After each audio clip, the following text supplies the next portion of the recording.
When you are a new entrepreneur setting out on your real estate investing journey, knowledge is not power. Knowledge without correctly applied implementation just equals stuck. In today's conversation, we discuss how many new entrepreneurs need guidance to stay on track to do the things they must rather than busy work. Also getting past analysis paralysis and overcoming imposter syndrome. Welcome to the Caffeine and Dreams Podcast. I'm your host, real estate investing strategist and agent, Erica Parker. Here on the Caffeine and Dreams Podcast, we explore the many niches of real estate and real estate adjacent services that people have carved out for themselves. Today's guest is a personal life and career coach and a real estate investor in her own right, Deidrea Kiesling with the Dream Academy. As a personality type that falls within the dominant and formal quadrant, I never really was one for feelings and mindset. However, when I finally realized that it was my mind that was rationalizing all the issues in my business, I realized it was time to start working on improving my mindset.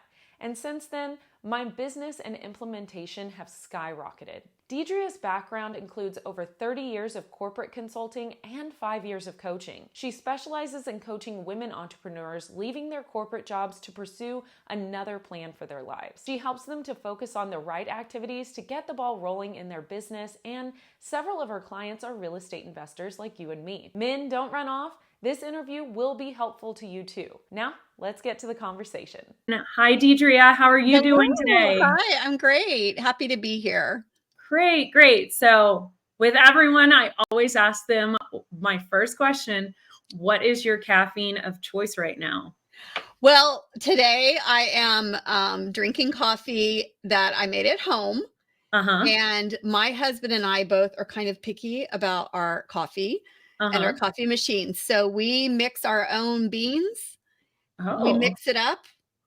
And then we have a coffee machine that grinds the beans and makes the coffee. No, so, you are fancy. Yeah, you're kind of a coffee snob.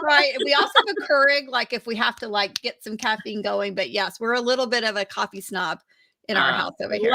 I love it. Yeah, no, we're gonna kick it off with a sip here. I'll have to say, I like it regular. I don't like any flavoring. So I know a lot of people like flavoring, so I'm kind of like a weirdo in that way, but I just like it without any flavoring. The flavor, I like the flavor it has. Are you big and bold, or are you kind of like the mellow flavor? Which one? Pretty bold. Pretty bold. I like it. I like it. Let's be bold. So I just introduced you, but why don't you tell the audience a little bit about how the Dream Academy started and kind of a little bit about your journey and your history into bringing this about. Yeah.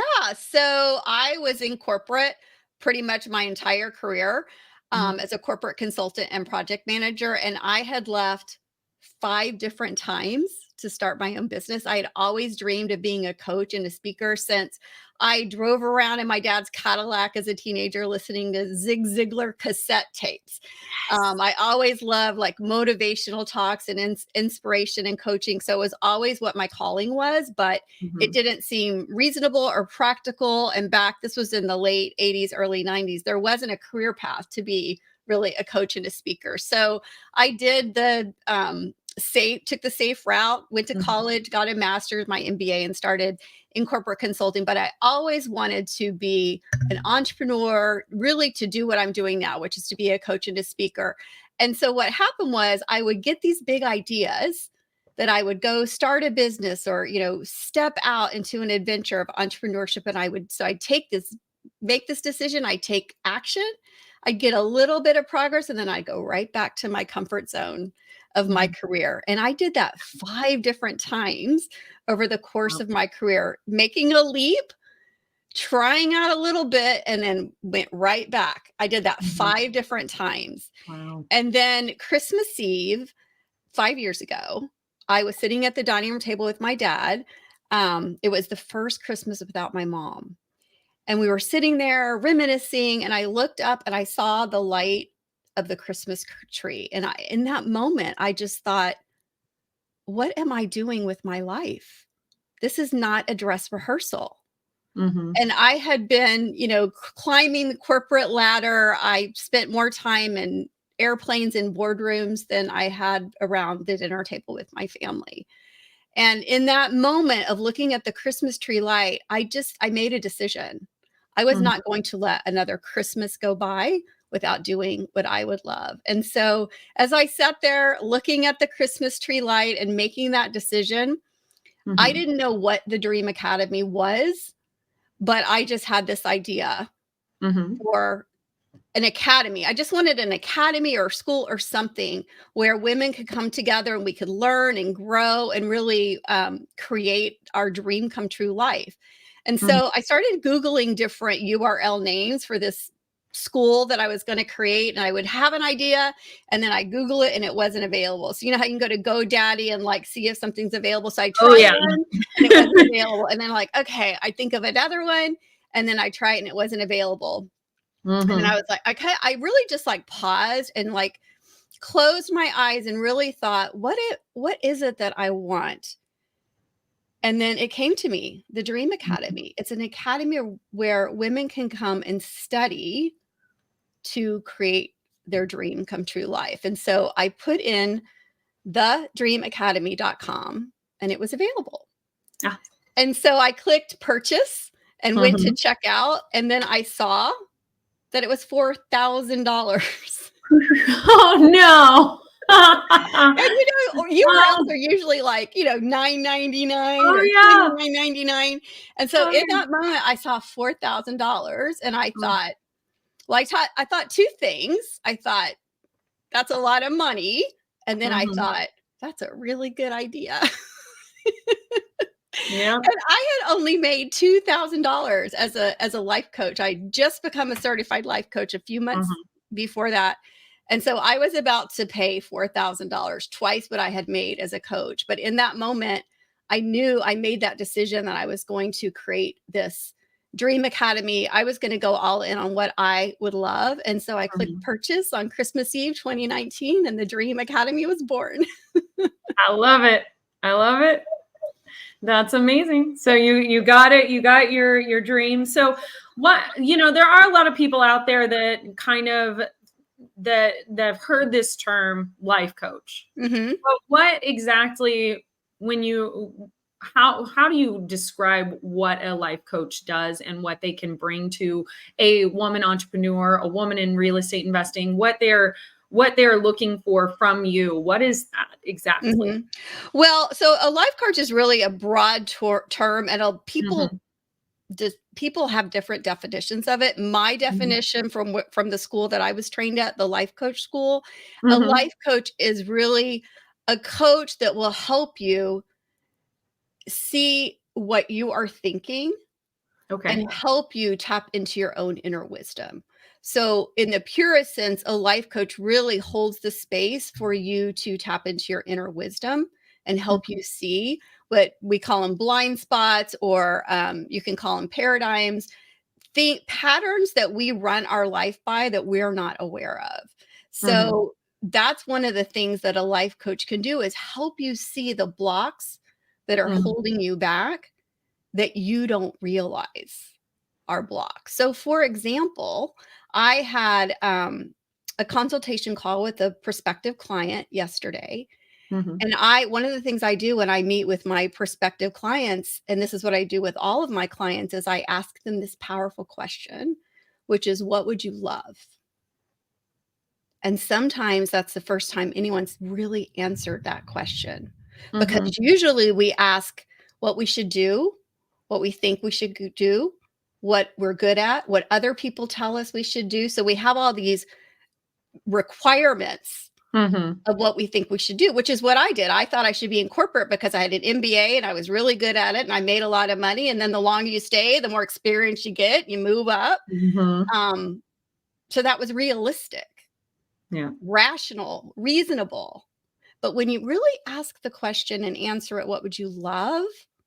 And you let your mind think beyond your current circumstances, that's where a coach can come in and hold that for you, hold the vision. So I like to say that I really hold the vision, and I hold the belief in you and in your dreams when you're wobbly in it. So that's really what I believe my job is to bring out the possibilities in people and help them really expand their minds to what's possible. And when I start asking those questions, people start lighting up when I say, well, is there anything else?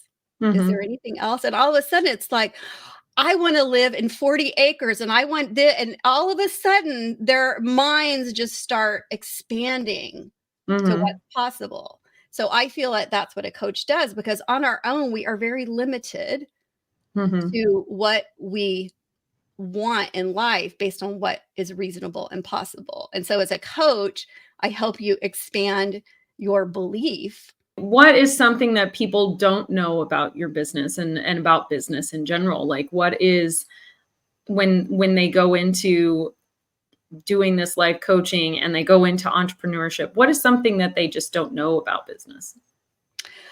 So I coach a lot of new entrepreneurs. So women that are leaving a career track, leaving, what we call the W-2, to coach a lot of women in real estate and real estate investors. So making that transition to entrepreneurship. And so I think one of the biggest things, well, there's a few things, but one is really the level of self-leadership that's required. Because when you're in a W-2, you're in an environment, you're in a structure of support with requirements and expectations, and you're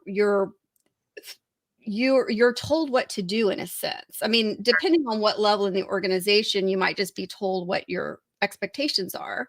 But there's constraints around how you spend your days, what you're working on, what are your priorities based on your boss or the project or the deadline. So you don't have to think a lot about what you should be doing.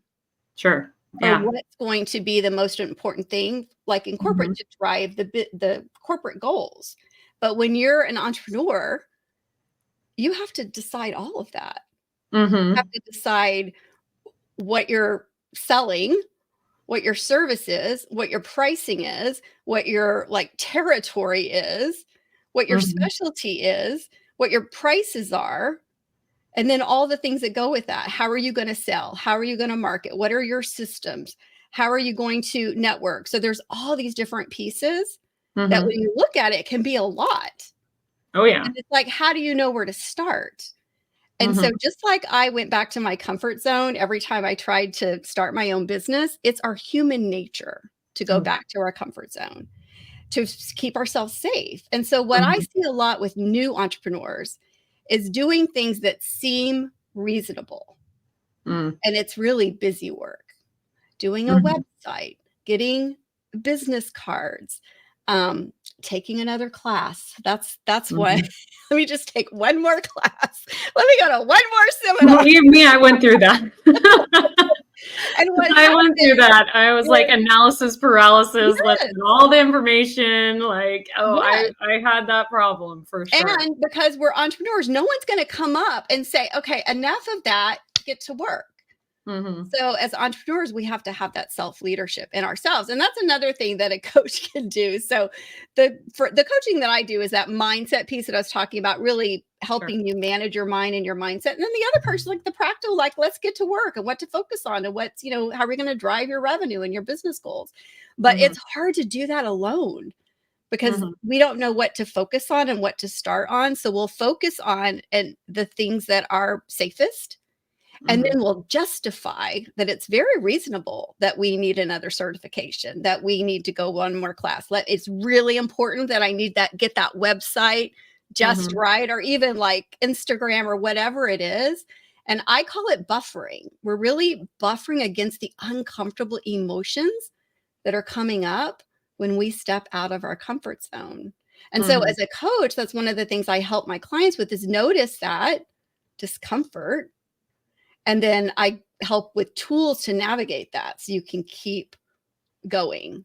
And when you can cross that, when that discomfort comes up and you can recognize it and be on to yourself about what's really going on here, and then take the next step, which is usually something uncomfortable, like making a phone call.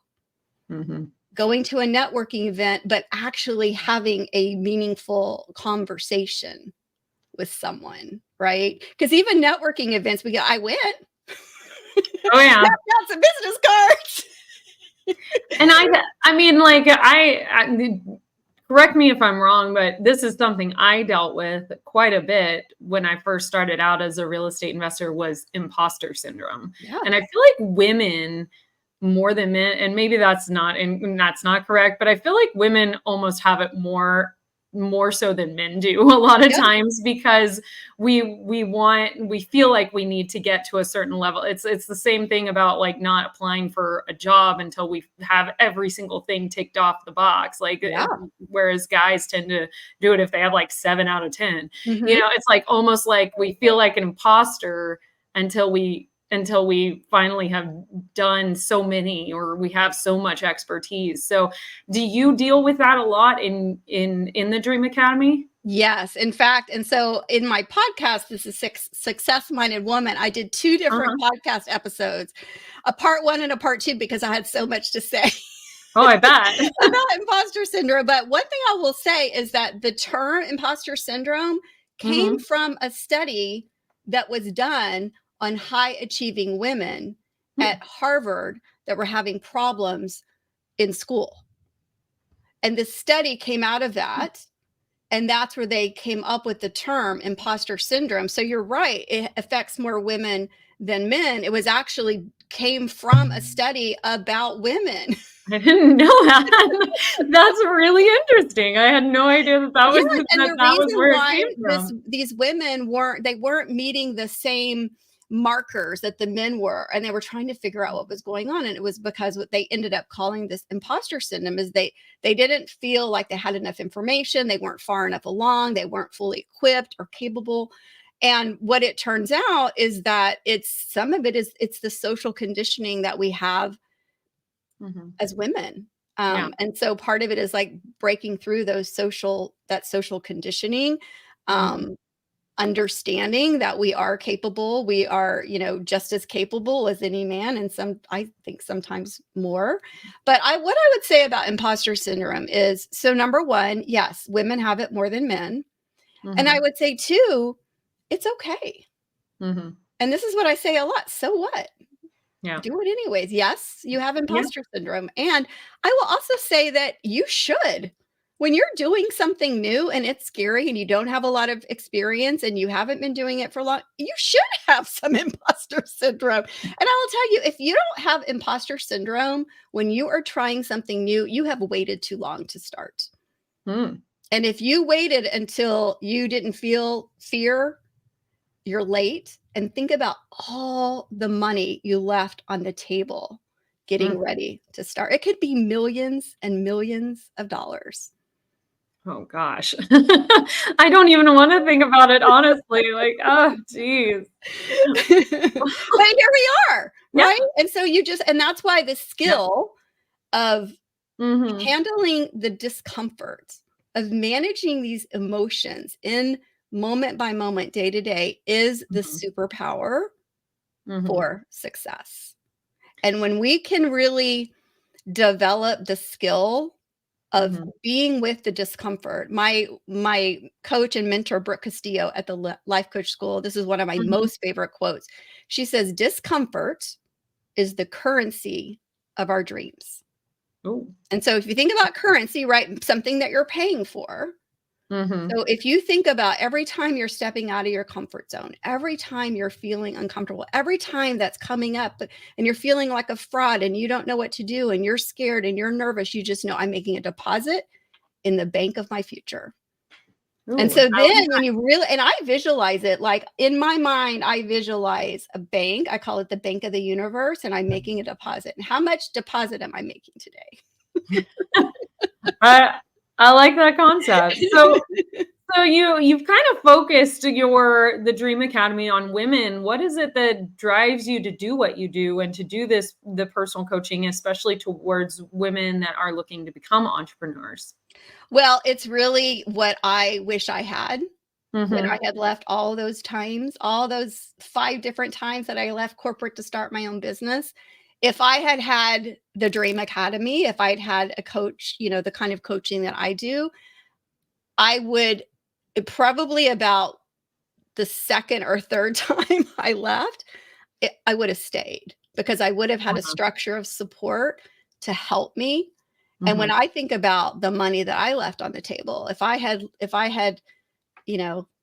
that started in my 20s and I'm 58. So millions and millions and millions of dollars I left on the table. So I want to help other women collapse the timeline from where they are to what's possible. And that's why I created the Dream Academy. And that's what motivates me to help, because I really do believe that the more women that are living their dream and stepping into the fullest possibility of their life, that will change the world.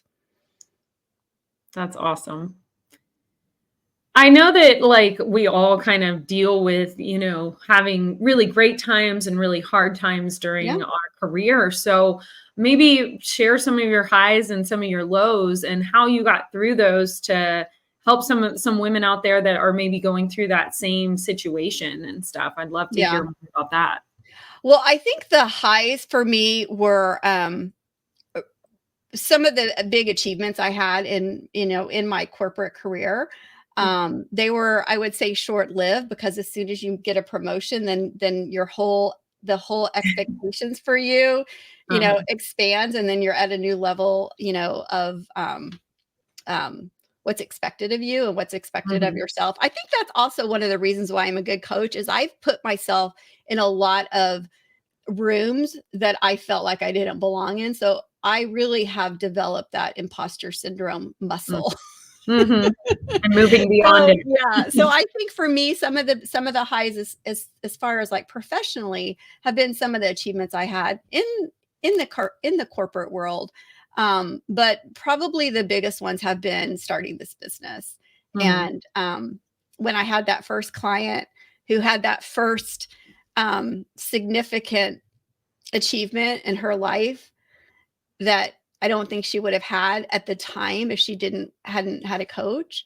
There's nothing like supporting someone through creating their dream come true.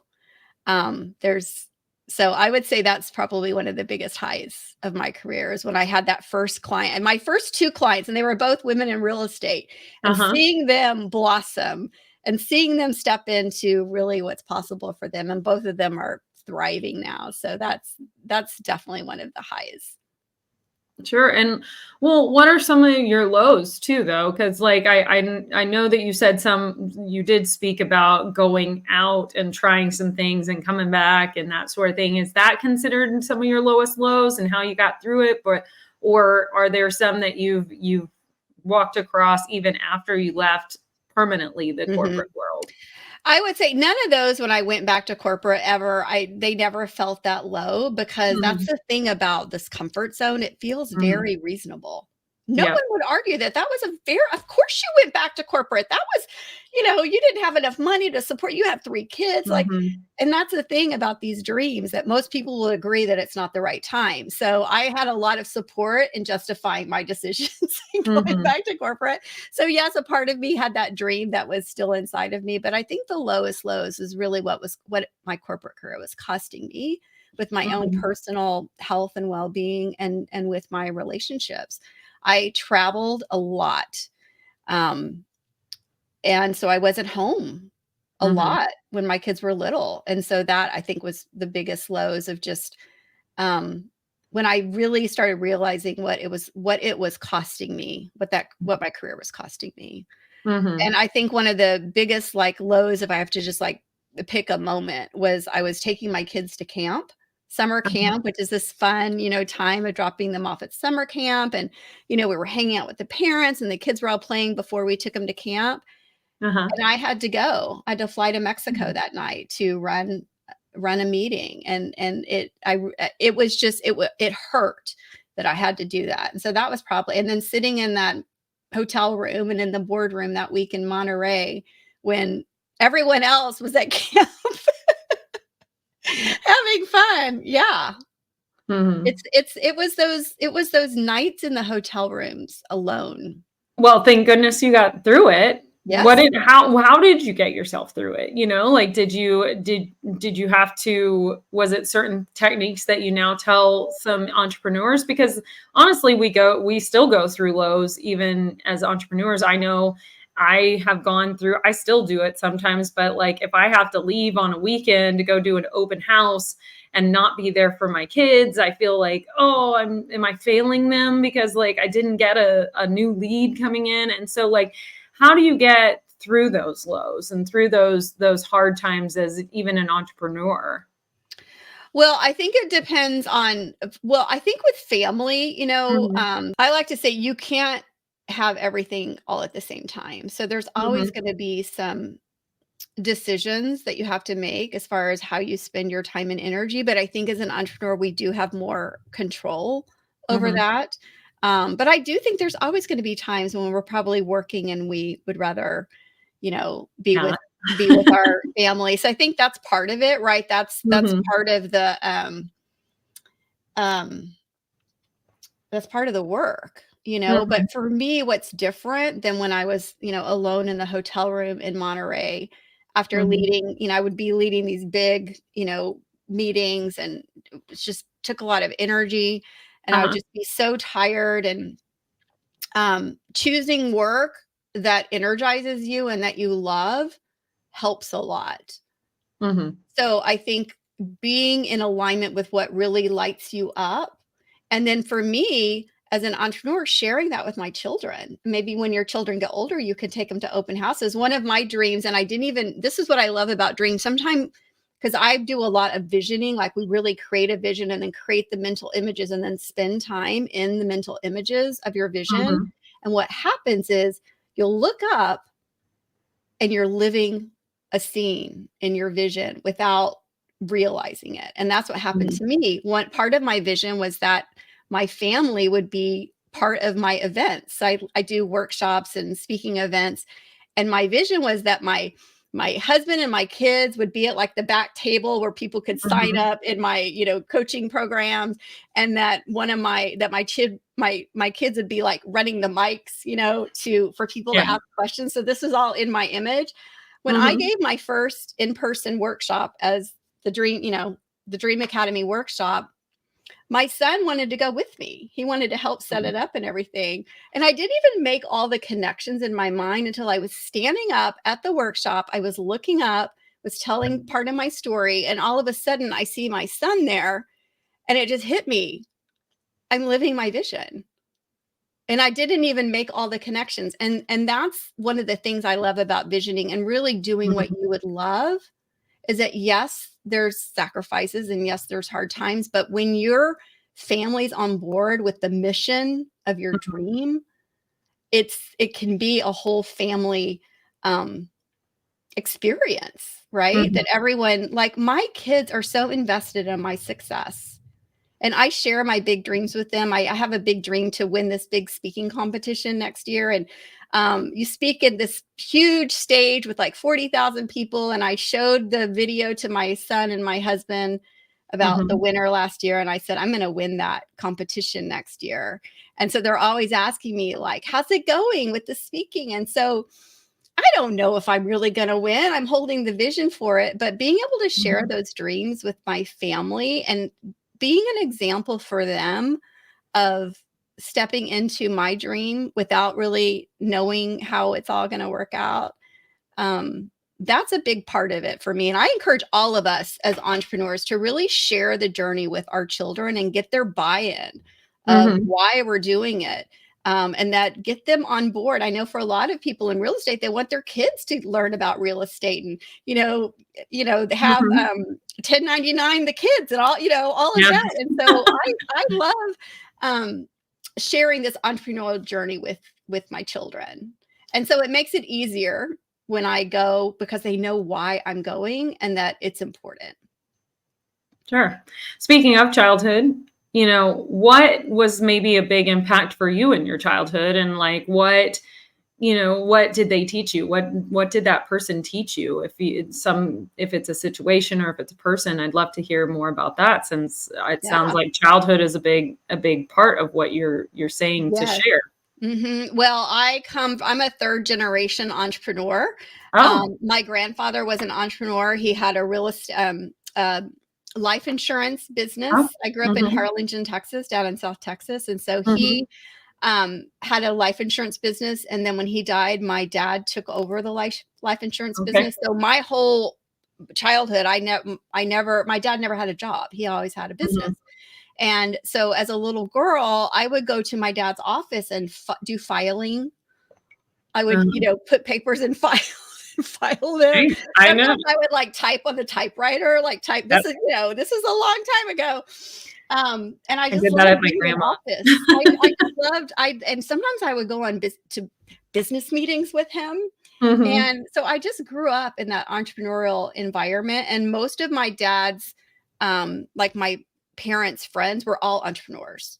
So everyone they ran the car dealership, the restaurant, the bank. So like those are all my parents' friends pretty much who ran all the businesses in the town. So I really grew up around it. And so I always had that entrepreneurial spirit. I think what happens is that when you get out in the world, if you don't have a structure of support, it's very hard to launch, especially when you're young, because you don't even know what you're doing. And you need to make money. And so I think that mentorship for younger adults could really help a lot, providing that structure of support, which I know like for realtors, you join with a broker, right? And then you've got some support and some mentorship. And so for me, I was just trying to do it all alone. And Grant Cardone, who I absolutely love, he's been a mentor to me for a long, long time. One of the biggest pieces of advice that he always gives, if you go back and listen to any interview that he's done and someone says, what's your number one advice? This is what he says: don't go it alone. And so that's another reason why I have the Dream Academy, because this is hard to do it alone. You faced a lot of things, and to be able to talk to people about that, I mean, like you said, and like I mentioned, even like having the women there during those hard times to like go like, hey, you're doing this for your kids, or just, hey, I've been there. I know how it feels, and just having that sorority or group around you to help, either help you out and just get you through some of those hard times. So yeah. So I think for me, growing up in that environment of being around entrepreneurs, I knew I always knew that that's what I wanted. And I loved the way my dad really believed in service, that service is selling. And I learned a lot of sales and business from him, which always come back to service and giving. And with that belief that when you show up to serve and help, it will always come back to you. And one of the things that happened with my dad, because we would talk a lot about business, that was one of the things. We read a lot of books together, and we would talk about a lot of things together. And one time we were sitting there talking, and this was not too long before he passed away. I asked him something about what is the number one thing you would say, about selling? Oh, I think it was because he was in sales, selling life insurance. And now I was going to start selling, as an entrepreneur. And he said, the number one thing is to be of service and always ask, how can I help you? What do you need? What can I do for you? And when you show up with that, just giving, you'll always have success, because it's the law of circulation. It's the law of reciprocity. You stay in the circulation, and, it's the cause and effect. But oftentimes, especially as new entrepreneurs, we're kind of in a getting mentality, and it blocks, So that's probably been the biggest business lesson that I keep with me, is just show up in service, show up with a giving attitude, and trust the process. What are some like customer experiences that you've had? Any that are memorable? Any that, you feel like, hey, I really kind of want to brag on this person and tell about this experience I had with this customer. So do you have, or client? So do you have any of those that you'd like to maybe talk about? Yeah. So light on? I love all of my clients. I could brag on all of them, but one of them that comes to mind, well, there's several, but so Misty Hastensab, you've had her on the podcast. And so she started out as a client of mine. And when she and I first started working together, she was struggling with her real estate business and she was trying really hard to make it work. And wasn't too long after we started working together that she realized it wasn't what she really wanted. So when she started really leaning into what she would love, and I started asking those questions, it opened up a whole new area for her. And she started stepping into what she would love, which is coaching and mentoring women. And once you step into that, and I just seeing her blossom in the time, in just that first year of working together, just seeing her just her trajectory just explode because she was doing what she would love. And she was, really energized with the work that she was doing and just being on purpose. Even if the money's not all coming in right away, but when you're living on purpose, it's exhilarating, it's energizing. And so to see her just blossom in that way, and now we've become really good friends. We started a business together. So she was one of my first clients too. So that's always a success story that I love. But I have many more clients like that. They usually, by the time the clients come to me, less so now that I tend to attract people before they're really desperate. So I like to, but coming to me and then really having a dream and then really putting the plan together and getting the action and creating the results. So I think I have that with all of my clients. A lot of times what I love is that it's the awareness changes of their belief of what's possible. So sometimes one of the things I always ask when I first start working with the client, when we talk about what they would love and their vision for their life, I ask what is the net worth? What is your net worth? In 3 years from now, when you have, the life and business of your dreams. And most people, it's small. Really? Because that's all they can, that's the limit of what they can think. And so I always challenge them and I just say, let's double it. And so what happens when you have bigger goals, it requires bigger thinking. And that's what I'm most proud of is the women start saying, yeah, let's go. Let's do it. Let me ask you this, because this is you and I had this conversation and I'll be honest, I was late to the party on the mindset side. And I think there are a lot of people that don't feel like they need a mindset shift. They just feel like they need more education or a coach that's going to help them stay accountable or something. But I started to read a little bit more and get a little bit more onto the mindset and saw that money, there's a lot of stuff around money too. But when you run into someone that doesn't necessarily think, or that is a potential client and is sitting there going, well, I don't know if I like this. Is it really, I don't know if I have a mindset issue.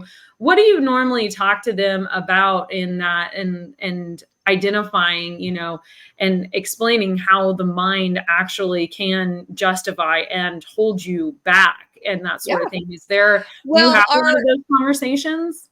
So, we are hardwired as humans for safety. As humans, our job is to seek pleasure, avoid pain, and be as efficient as possible to reproduce. And that's, as humans, evolutionary, that's all we're here for. So anything that stretches us outside of that is going to be uncomfortable. That's that comfort zone. It's biological. So without that awareness, like we were talking about imposter syndrome, without knowing there's nothing's gone wrong here. This is just my brain doing what it's supposed to do. Understanding some of like how our brain actually works is part of it, because then you're like, oh, of course I'm feeling uncomfortable. Of course this is happening. This is the way it's supposed to happen. So that's part of it. But then the other part is actually just when you see something that you want and you're starting to take action, so you know what to do. I mean, you could use, I did this the other day. I just asked ChatGPT how to make $1 million in a year. It gave me a lot of different ways to do it. Wow. It's not a lack of information. You can ask ChatGPT how to do anything and it will give you the steps. But did you do the steps? Which step did you stop on? Why did you stop? That's the mindset. Why are some people successful and other people not? And they have the same playbook. It's not that there's something wrong with you or that you're deficient in some way. You just don't know how to manage your mind. And that's the disconnect that that's my job. Like you want this and you're here. Let's get you there. And everything that comes up in the way is just something to be repatterned. And it gets you on your way. Awesome. So before we wrap up, do you have anything exciting going on for your potential new clients or clients that they should know about?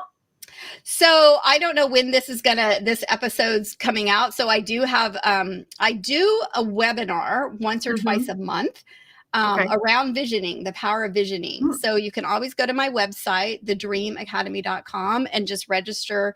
They're at least once a month. So you can just register for the next webinar. I also do live events about once a quarter. So you can go to my website and get the schedule of all the events that I'm doing. And then I would love to offer to all of your listeners a complimentary coaching call. So I do a 1 hour, I call it a success roadmap coaching call, where I will help you create this vision and then coach you through some of the obstacles and help you design a roadmap to get you going. So that's my gift to your listeners. Awesome. And all those that are watching, we'll drop the information or the link to sign up for that in the description below this. Now, just before we go, are there any other things that you want them to follow you on or anything to find you? I know you mentioned the dreamacademy.com. I know you briefly mentioned your podcast. Is that, what was it called again? It's called The Success Minded Woman. And I drop a new episode every Thursday morning. So that's another way that you can connect with me. And if you love it, I would appreciate a rating and a review. I'm always trying to get more people to find it, because I really, my intention with my podcast is that if you listen to my podcast every week and I always give an action step. At the end, if you listen to my podcast and do what I'm telling you to do, you can change your life without ever hiring me as your coach. But again, most people won't do it. But that's my invitation. Yeah. We'll definitely put the link there. We'll put the link below as well for that, guys, just so that y'all can start listening to Deidrea, because she has some amazing information, tips, and she can really change your life, guys. Yeah. And on my website, I will also say I have a whole section on my website that says free resources. And so there's all kinds of free trainings, action plans, affirmations, goal setting, all kinds of information on the website. Awesome. Well, thank you so much, Deidrea, for joining us and for y'all for listening. And we'll talk to you soon. Bye for now. Thank you so much. Bye.